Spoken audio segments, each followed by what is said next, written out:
અત્યારે આપણે આવી ગયા છીએ રાજકોટના જિલ્લા ગાર્ડન વિસ્તારમાં, જ્યાં પંચશીલ યુવા ગ્રુપ આયોજિત એક ફરાળનો જે વિતરણનો કાર્યક્રમ છે. તો આપણે મહેશભાઈ પણ પોતે પધાર્યા છે, જે કોંગ્રેસના પ્રદેશના ઓબીસીના પ્રમુખ સાહેબ છે. તો આપણે એમની સાથે પણ વાત કરીએ. મહેશભાઈ, આજે આપ આ કાર્યક્રમમાં આવેલા છો. ખરેખર અમે જે ફૂટેજ લીધા છે એમાં ખૂબ જ ભક્તિભાવપૂર્વક આપની આરાધના પણ જોવા મળી છે. તો આ બાબતે આપનું શું કહેશો?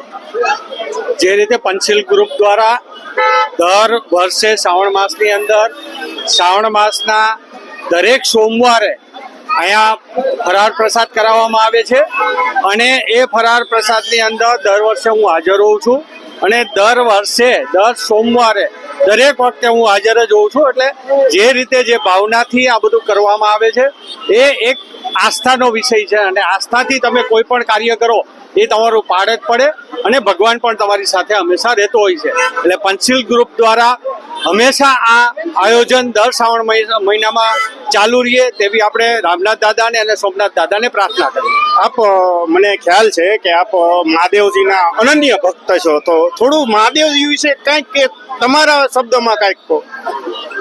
દેવોના દેવ એટલે મહાદેવ, કે જગતની અંદર જે આપણે ભગવાનને માનીએ અને એ ભગવાનની અંદર કોઈ પ્રથમ કોઈ ભગવાન હોય તો હિન્દુ શાસ્ત્રની અંદર મહાદેવ છે અને મહાદેવથી મોટું કોઈ છે નહીં.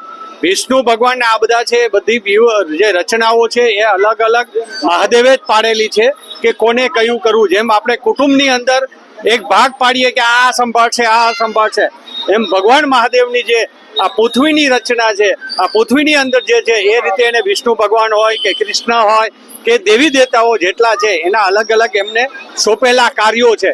પણ મહાદેવથી મોટું ક્યારેય કોઈ છે નહીં. શિવ અને શક્તિ આનાથી મહત્વનું કોઈ વ્યક્તિ હોતું જ નથી. આભાર આપનો.